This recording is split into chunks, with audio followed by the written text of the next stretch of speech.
છો વિદ્યાર્થી મિત્રો?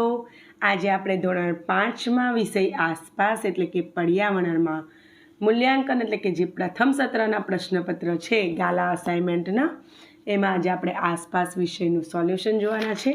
તે પહેલાં ફ્રેન્ડ્સ, જો તમે આપણી ચેનલ પર નવા હોય, હજુ સુધી આપણી ચેનલને તમે સબસ્ક્રાઈબ ના કરી હોય તો આવા ઉપયોગી વિડીયો મેળવવા માટે ચેનલને જરૂરથી સબસ્ક્રાઈબ કરી લેજો. ચાલો આપણે સોલ્યુશન જોઈ લઈએ. તો પહેલો પ્રશ્ન 1નો અ છે. નીચેના દરેક પ્રશ્નના ઉત્તર માટે આપેલા વિકલ્પમાંથી સાચો વિકલ્પ શોધીને ક્રમ એટલે કે અક્ષર પ્રશ્નની સામે આપેલું જે ખાનું છે એમાં લખવાનું છે. પરીક્ષામાં આ રીતે 4 વિકલ્પ આપેલા હશે. ખાનામાં આપણે સાચા વિકલ્પનો જવાબ લખવાનો છે. પ્રકરણ 1 એમાં પહેલું છે, માણસની જેમ માથા પર આગળની તરફ આંખો હોય એવું પક્ષી કયું છે? તો જવાબ આવશે ઘુવડ. ઘુવડ એવું છે જેમાં આગળની તરફ આંખો છે. બીજું, કયું પ્રાણી રાત્રે મનુષ્ય કરતાં 6 ગણું સારી રીતે જોઈ શકે છે? તો સી, વાઘ 6 ગણું સારી રીતે જોઈ શકે છે. પ્રકરણ 2માંથી જોઈ લઈએ. તો પહેલું, સાપને નચાવવા માટે મદારી કયું વાદ્ય વગાડે છે? તો જવાબ આવશે બીન વગાડે છે. આગળ, સર્કસમાં નીચેનામાંથી કયા પ્રાણીને પાંજરામાં રાખવામાં આવે છે? તો વાઘને પાંજરામાં રાખવામાં આવે છે. જંગલી પ્રાણી છે માટે. આગળ પ્રકરણ 3, કઈ શાકભાજીનો સ્વાદ કડવો છે? તો આપેલમાંથી કારેલાનો સ્વાદ કડવો હોય છે. બીજું, પાચનતંત્રનો કયો અવયવ ખોરાકને વલોવવાનું કાર્ય કરે છે? તો જઠર ખોરાકને વલોવવાનું કાર્ય કરે છે. પ્રકરણ 4માંથી જોઈ લઈએ. તો કેરીના પાપડ બનાવવા કેરીના માવા ઉપરાંત તેમાં શું ઉમેરવામાં આવે છે? તો એમાં ગોળ અથવા ખાંડ અથવા ગોળ અને ખાંડ બંને ઉમેરવામાં આવે છે. તો સી જવાબ આવશે. આગળ જોઈ લઈએ. તો એનું બીજું છે, ખાદ્ય પદાર્થના પેકેટ પર લખેલી વિગતો પૈકી કઈ વિગત પરથી તે ખાવાલાયક છે કે નહીં તેનો ખ્યાલ આવે છે? તો એની વાપરવાની જે છેલ્લી તારીખ હોય ને વિદ્યાર્થી મિત્રો, એક્સપાયરી ડેટ, એના ઉપરથી. પ્રકરણ 5માં પહેલું, કોના બીજનો ફેલાવો પવન દ્વારા થાય છે? તો આંકડો જવાબ આવશે. બીજું, કયા ફળનું બીજ મોટું હોય છે? તો ચીકુનું બીજ મોટું હોય છે. તરબૂચ, સફરજન અને મોસંબીના બીજ એના કરતાં નાના હોય છે. આગળ પ્રકરણ 6માંથી જોઈ લઈએ. એમાં પહેલું, પહેલાંના સમયમાં રાજાઓ કે દાનવીરો મુસાફરોની પાણીની સુવિધા માટે શું બંધાવતા હતા? તો વાવ બંધાવતા હતા. બીજું, નીચેનામાંથી કયા કાર્ય માટે પાણીની જરૂર પડતી નથી? તો કાગળમાંથી રમકડાં બનાવવા માટે પાણીની જરૂર પડતી નથી. જેમ કે તમે હોડી બનાવો તો એમાં પણ પાણીની જરૂર પડતી નથી. પ્રકરણ 7 એમાં પહેલું, નીચેના પૈકી કયો પદાર્થ પાણીમાં ઓગળે છે એટલે કે દ્રાવ્ય છે? તો ખાંડ એ પાણીમાં ઓગળે છે, દ્રાવ્ય છે. બીજું, તાંકરીને પાણી ભરેલી ડોલમાં નાખતા શું થાય છે? તો સી, પાણીમાં તે ડૂબી જાય છે કારણ કે તે પાણી કરતાં વજનમાં ભારે છે. આગળ પ્રકરણ 8 એમાં પહેલું, કયા સજીવને માનવનો મોટો શત્રુ ગણવામાં આવે છે? તો જવાબ આવશે ડી, માખીને માનવનો મોટો શત્રુ ગણવામાં આવે છે. બીજું, લોહીમાં હિમોગ્લોબિનની માત્રા ઘટી જાય તો કયો રોગ થાય છે? તો પાંડુ રોગ થાય છે, બરાબર. આગળ પ્રકરણ 9માંથી જોઈ લઈએ. પહેલું, પર્વતારોહણ એટલે શું? તો જવાબ આવશે સી, પર્વત ઉપર ચઢવું. આગળ બીજું, પર્વતારોહણથી કયા ગુણોનો વિકાસ થાય છે? તો પર્વતારોહણથી આત્મવિશ્વાસ, નેતૃત્વ, સાહસિક વૃત્તિ, આમ તમામ ગુણોનો વિકાસ થાય છે. એટલે જવાબ આવશે ડી. પ્રકરણ 10, ઉપરકોટનો કિલ્લો કયા શહેરમાં આવેલો છે? તો જવાબ આવશે બી, જૂનાગઢમાં. બીજું, ફરસી, છીણી અને હથોડીનો ઉપયોગ કયા કાર્યમાં થતો હતો? તો જવાબ આવશે બી, કોતરણી કામ કરવામાં થતો હતો. પ્રકરણ 11 એમાં પહેલું છે, પૃથ્વીનો આકાર કેવો છે? તો નારંગી જેવો ગોળ છે. આગળ બીજું, પૃથ્વી કોની આસપાસ ફરે છે? તો પૃથ્વી સૂર્યની આસપાસ ફરે છે. પ્રશ્ન 1નો બ, એમાં ખાલી જગ્યા પૂછાનાર છે 4 માર્ક્સમાં, 5માંથી ગમે તે 4. પ્રકરણ 1, એમાં પહેલું છે માછલીઓ ખાલી જગ્યા દ્વારા ચેતવણી આપે છે. તો વિદ્યુત સંકેત દ્વારા ચેતવણી આપે છે. અહીંયા નીચે આન્સર પણ આપેલો છે. બીજું, પક્ષીઓની ખાલી જગ્યાના સ્થાને પીછાની ઢંકાયેલી નાના છિદ્રો હોય છે. તો કાન હોય છે. પક્ષીઓમાં બાહ્ય કાન નથી હોતા, એની જગ્યા પર મીંડા જેવું હોય છે. તો એ પીછાથી ઢંકાયેલા નાના છિદ્ર હોય છે. પ્રકરણ 2માં ખાલી જગ્યા બિન વગાડીને સાપને નચાવે છે. તો જવાબ આવશે મડાળી. જવાબ આવશે મડાળી બિન વગાડીને સાપને નચાવે છે. આગળ જોઈ લઈએ. બીજું, મડાળી લોકો જંગલમાંથી એકઠા કરેલા છોડમાંથી ખાલી જગ્યા બનાવતા હતા. તો જવાબ આવશે ઔષધિ બનાવતા હતા. આગળ પ્રકરણ 3માંથી ખોરાકને ચાવવાનું કાર્ય ખાલી જગ્યામાં થાય છે. તો મોંમાં થાય છે. ખોરાકનું સંપૂર્ણ પાચન નાના આંતરડામાં થાય છે. નાના આંતરડાની લંબાઈ લગભગ 8.5 મીટર જેટલી હોય છે. ફ્રેન્ડ્સ, આગળના ધોરણમાં તમારે ભણવામાં આવશે. એનો વ્યાસ નાનો હોય છે, તેથી એનું નામ નાનું આંતરડું છે. પ્રકરણ 4, ખાલી જગ્યાની ઋતુમાં ખોરાક લાંબા સમય સુધી સારો રહી શકે છે. તો વિન્ટર, શિયાળાની સિઝનમાં ખાલી જગ્યા એ ઉકાળવાની વાથી તે લાંબા સમય સુધી બગડતું નથી. તો દૂધ, મમ્મી દૂધને ગરમ કરી ઠંડુ પાડી ફ્રીઝમાં મૂકે છે ને, કારણ કે એવું કરવાથી એ લાંબા સમય સુધી નથી બગડતું. આગળ પ્રકરણ 5, મગ, વાલ અને મકાઈ પૈકી ખાલી જગ્યા અનાજ છે. તો મકાઈ અનાજ છે. આગળ વાલ, રાઈ અને કારેલાના બીજ પૈકી ખાલી જગ્યાનું બીજ ખડબચડું હોય છે. તો કારેલાનું બીજ ખડબચડું હોય છે. પ્રકરણ 6, વધુ વરસાદ આવે તો ગામમાં ખાલી જગ્યા છલકાઈ જાય છે. તો તળાવ છલકાઈ જાય છે. ખાલી જગ્યામાં પગથિયા દ્વારા અંદર ઉતરીને પાણી મેળવવામાં આવતું. તો વાવમાં આ રીતે દાદર હોય અને ઉતરીને આ રીતે પાણી મેળવવામાં આવતું. પ્રકરણ 7, પહેલું, મીઠું ખાલી જગ્યામાં ઓગળે છે. તો મીઠું એ પાણીમાં ઓગળે છે. બીજું, ચોક, રેતી અને ખાંડ પૈકી ખાલી જગ્યા પાણીમાં ઓગળી જાય છે. તો ખાંડ પાણીમાં ઓગળી જાય છે. ખાંડ, પાણી, વિનેગર વગેરે પાણીમાં દ્રાવ્ય વસ્તુઓ છે. બરાબર. પ્રકરણ 8ની પહેલી ખાલી જગ્યા છે સિંકોના વૃક્ષની છાલમાંથી ખાલી જગ્યા રોગ મટાડવાની દવા બનાવવામાં આવતી હતી. તો મેલેરિયાનો રોગ બનાવવાની દવા બનાવવામાં આવતી હતી. આગળ, લોહીની તપાસ ખાલી જગ્યા યંત્ર દ્વારા કરવામાં આવે છે. તો માઇક્રોસ્કોપ અથવા સૂક્ષ્મદર્શક યંત્ર. પ્રકરણ 9, પર્વતોના રસ્તા સાંકડા, ખડબચડા અને ખાલી જગ્યા હોય છે. તો સીધા ચઢાણવાળા હોય છે. બીજું, પર્વતો પર ખાલી જગ્યાવાળા ખેતરો હોય છે. તો પગથિયાવાળા ખેતરો હોય છે. પ્રકરણ 10, એમાં પહેલું, ઉપરકોટના કિલ્લાના મુખ્ય પ્રવેશ દ્વારની નજીકમાં ખાલી જગ્યા વાવ આવેલી છે. તો લશ્કરી. બીજું, ઉપરકોટના કિલ્લામાં આવેલો ખાલી જગ્યા કૂવો જાણીતો છે. તો નવઘણ કૂવો જાણીતો છે.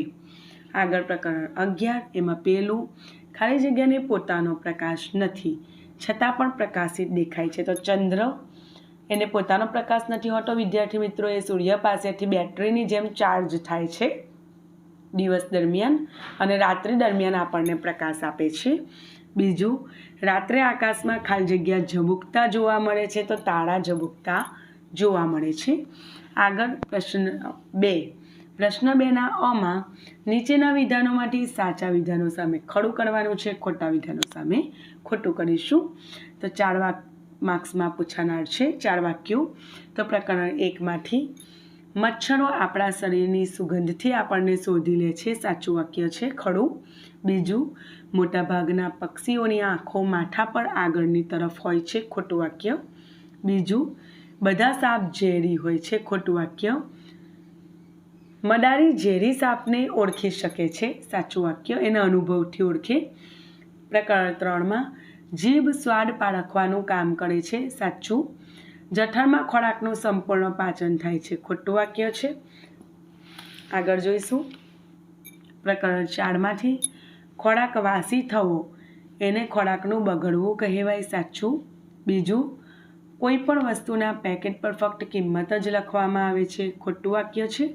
પ્રકરણ 5 એમાં પહેલું, બીમાર વ્યક્તિને ફણગાવેલા ઘઉં ખાવાની સલાહ આપવામાં આવે છે, ખોટું વાક્ય છે. ફણગાવેલા કઠોળ હોય, ઘઉં નહીં, બરાબર. બીજું, વનસ્પતિના ફળમાં બીજ હોય છે, તો એ સાચું વાક્ય છે. આપણે ફળ ખાઈએ છીએ એટલે એમાંથી બી નીકળતા હોય છે. પ્રકરણ 6, ગામમાં પશુઓને પાણી પીવા માટે હવાડો હોય છે, સાચું. બીજું, પાણી પીધા વિના લાંબો સમય ચલાવી શકાય, ખોટું વાક્ય છે. આગળ જોઈએ. પ્રકરણ 7માંથી ચોક પાણીમાં ઓગળી જાય છે, ખોટું વાક્ય છે. ચોક પાણીમાં ઓગળતો નથી, અદ્રાવ્ય હોય છે, બરાબર. બીજું, લીંબુનો રસ પાણીમાં ભળી જાય છે, સાચું વાક્ય છે. પ્રકરણ 8માંથી પહેલું, બજારો ખોરાક ખાવો એ ખૂબ જ સારી બાબત છે, ખોટું વાક્ય છે. બીજું, ખાબોચિયા અને ખાડાઓમાં ભરાયેલા પાણી પર કેરોસીનનો છંટકાવ કરવો જોઈએ, એ સાચું વાક્ય છે. આગળ પ્રકરણ 9, પહેલું, મેઘાલય રાજ્યની માતૃભાષા મિઝો છે, ખોટું. બીજું, બચેન્દ્રી પાલ ઉત્તરાખંડના ગઢવાલ વિસ્તારના નાકુડી ગામમાં મોટા થયા હતા, તો એ સાચું વાક્ય છે. પ્રકરણ 10 એમાં પહેલું, રાણક દેવીનો મહેલ જોધપુરના કિલ્લામાં આવેલો છે, ખોટું છે. બીજું, કિલ્લામાં દરવાજાની સુરક્ષા માટે દરવાજા પર અણીદાર ભાલા રાખવામાં આવતા હતા, આ વાક્ય સાચું છે. પ્રકરણ 11 એમાં પહેલું, પૃથ્વી એ સૂર્યમંડળનો એક ગ્રહ છે, સાચું વાક્ય છે. બીજું, અંધારિયાનો છેલ્લો દિવસ પૂનમ કહેવાય છે, ખોટું વાક્ય છે. આગળ પ્રશ્ન 2નો બ, બંધ બેસતા જોડકા જોડો. કોઈ પણ એક આ રીતનો તમને પ્રશ્ન પૂછાનાર છે 4 માર્ક્સમાં. એમાં પહેલું પ્રકરણ છે એમાંથી.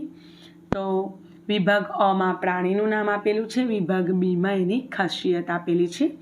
તો કીડી, તો એનો જવાબ આવશે 3 નંબર જોડે. હરોળમાં ચાલે છે, તમે જોઈ પણ હશે વિદ્યાર્થી મિત્રો. કૂતરો, તો એનો જવાબ આવશે આ 5, સૂંઘવાની ઇન્દ્રિય ખૂબ જ તીવ્ર હોય છે. વાઘ, તો એનો જવાબ આવશે 1, તેની મૂછો ખૂબ જ સંવેદનશીલ હોય છે. અને ગરુડ, તેનો જવાબ આવશે 2,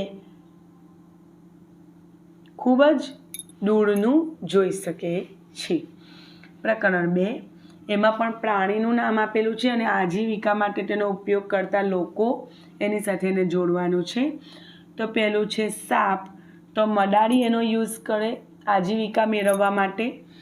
બળદ, તો એની જોડે આવશે ખેડૂત 5મું. ગધેડું, તો એની જોડે આવશે પહેલું કુંભાર. અને બકરી, તો એની જોડે આવશે ભરવાડ. આ રીતે આગળ આપણે જોઈશું. પ્રકરણ 5માંથી, તો એમાં બીજ આપેલું છે અને શાના દ્વારા એનો ફેલાવો થાય છે એ પણ સામે આપેલું છે. આપણે સાચા જવાબ સામે લખવાના છે. આ પ્રકરણ આગળ ધોરણ 6માં પણ આવે છે, તો ખાસ ધ્યાન આપજો. ગોખરુના બીજ જે છે એ પશુઓ દ્વારા ફેલાય છે, 4 નંબર આવશે. તકમણિયાના જે બીજ છે એ પાણી દ્વારા ફેલાય છે, 5 નંબર આવશે. આંકડાના જે બીજ છે એ પવન દ્વારા ફેલાય છે, 2 નંબર આવશે. અને વડના બીજ છે એ પક્ષીઓ દ્વારા ફેલાય છે, 1 નંબર આવશે. આગળ પ્રકરણ 6માંથી, તો એમાં નદીમાંથી કાઢેલી શાખા, તો એનો જવાબ આવશે નહેર, 3 નંબર સાથે. બીજું, પાણીનો મુખ્ય સ્ત્રોત, તો વરસાદ, 1 નંબર જોડે જોડવાનું. પગથિયાવાળો કૂવો, તો એમાં વાવ એવો જવાબ આવશે. અને નદીનું શરૂઆતનું નાનું સ્વરૂપ, તો એને ઝરણું કહેવાય, 2 નંબર આવશે. હવે આગળ આપણે જોઈએ પ્રકરણ 10માંથી. તો એમાં નીલમ માણિક, તો એ ટોપ સાથે સંલગ્ન છે, 4 નંબર આવશે. અડીકડી, તો એ વાવ સાથે સંબંધિત છે, તેમાં 3 નંબર આવશે. નવઘણ તો એમાં કૂવો એની સાથે સંલગ્ન છે તો 5 નંબર આવશે. અને ઉપરકોટ તો એની સાથે કિલ્લો એટલે 1 નંબર આવશે. તો ફ્રેન્ડ્સ, આગળ પ્રકરણ 11માંથી જોઈ લઈએ. તો પૃથ્વી તો સૂર્યમંડળનો એક ગ્રહ છે 4 નંબર સાથે. સૂર્ય એ દિવસે દેખાતો તારો છે તો 5 નંબર સાથે જોડીશું. ચંદ્ર તો ચંદ્ર એ પૃથ્વીનો ઉપગ્રહ છે 1 નંબર સાથે. અને તારા તો રાત્રે ઝબૂકતા જોવા મળે છે, આમ 2 નંબર સાથે જોડીશું. તો પ્રશ્ન 3નો અ છે એમાં છે વર્ગીકરણ કરો. એક પ્રશ્ન પૂછાવાનો છે, બરાબર, અને 4 માર્ક્સમાં પૂછાવાનો છે. તો ચાલો આપણે સોલ્યુશન જોઈ લઈએ સ્ટેપ વાઇઝ.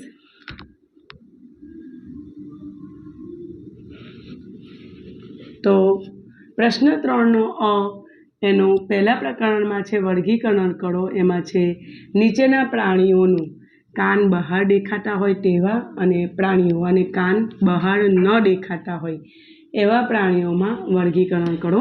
તો આપણે મિત્રો આ રીતે લખી શકીએ. કાન બહાર દેખાતા હોય એવા પ્રાણીઓ આ બાજુ લખીશું અને કાન બહાર ન દેખાતા હોય એવા પ્રાણીઓના નામ આ બાજુ લખીશું.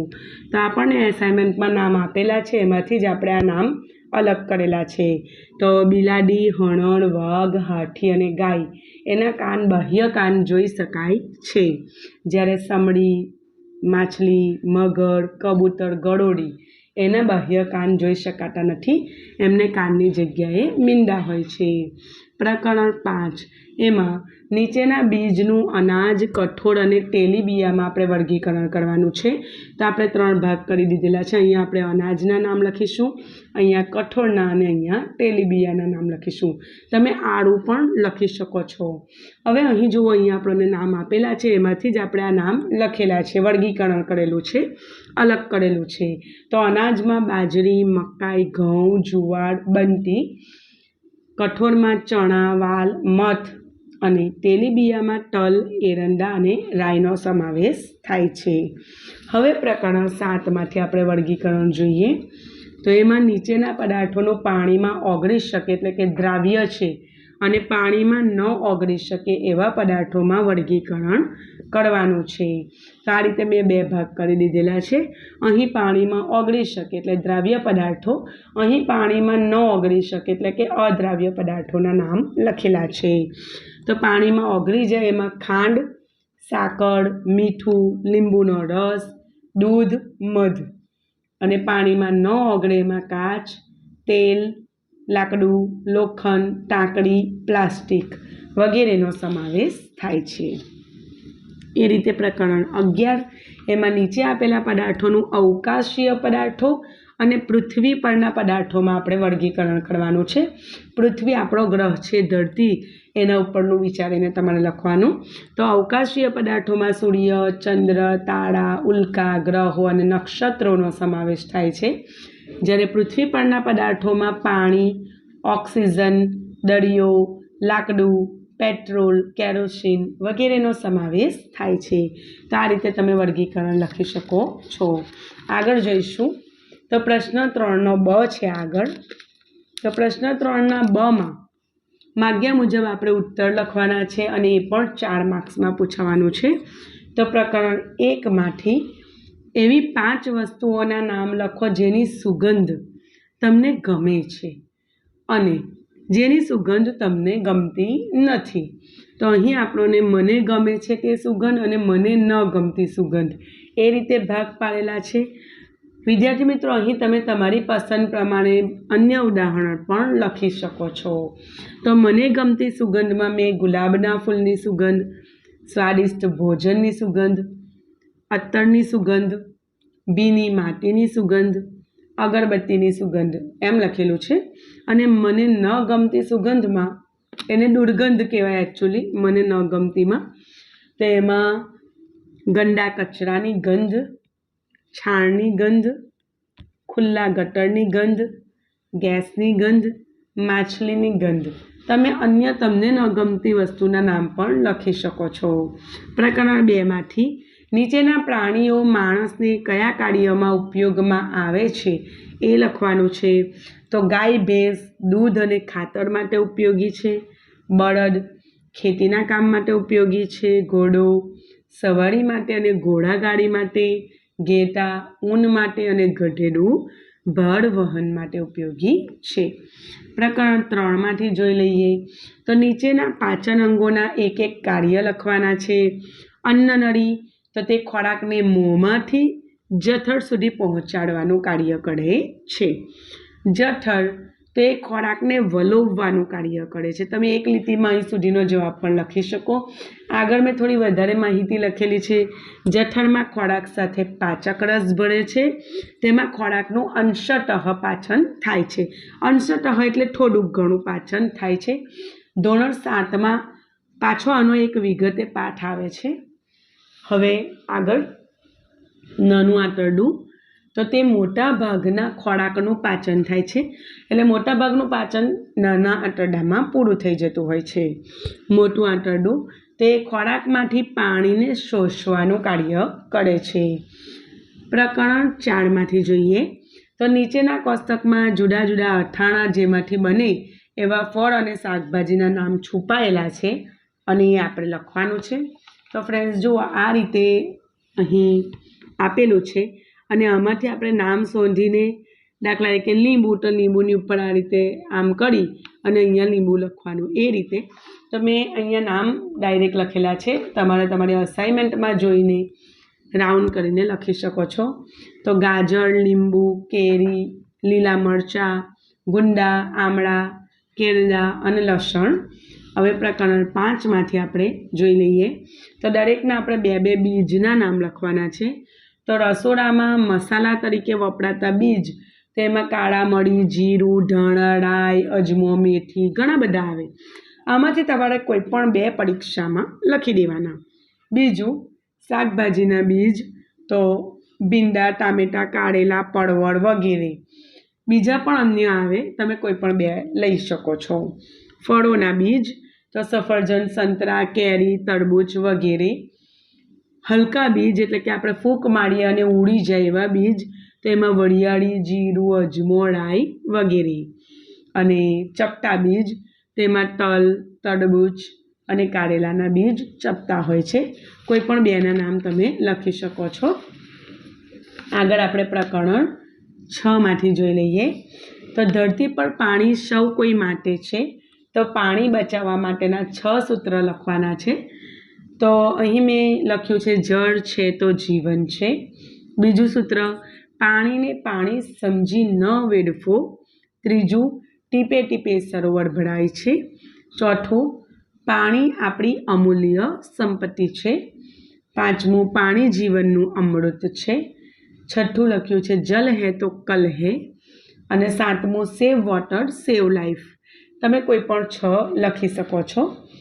પ્રકરણ 9 નીચેના કોષ્ટકમાં પર્વતારોહકે પોતાની સાથે લઈ જવાની ચીજ વસ્તુઓના નામ છુપાયેલા છે.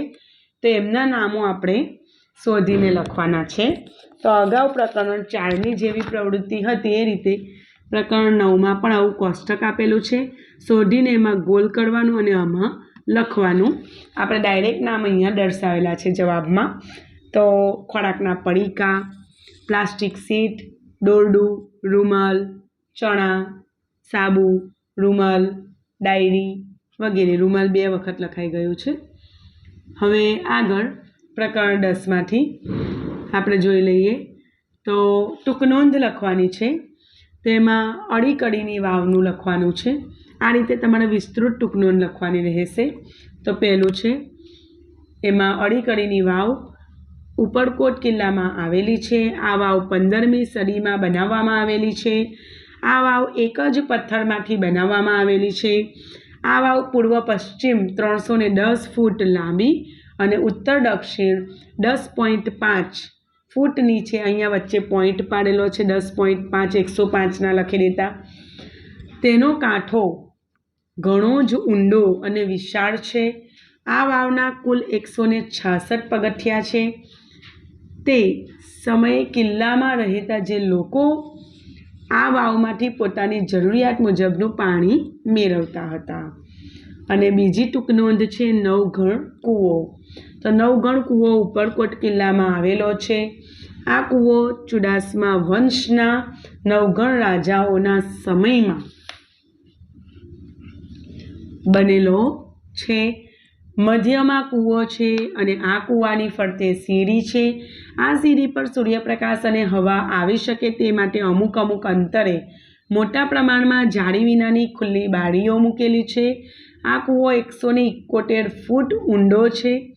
પાણી સુધી પહોંચવા માટે કૂવાની ફરતે સીડીમાં કુલ 204 પગથિયા કોતરવામાં આવેલા છે.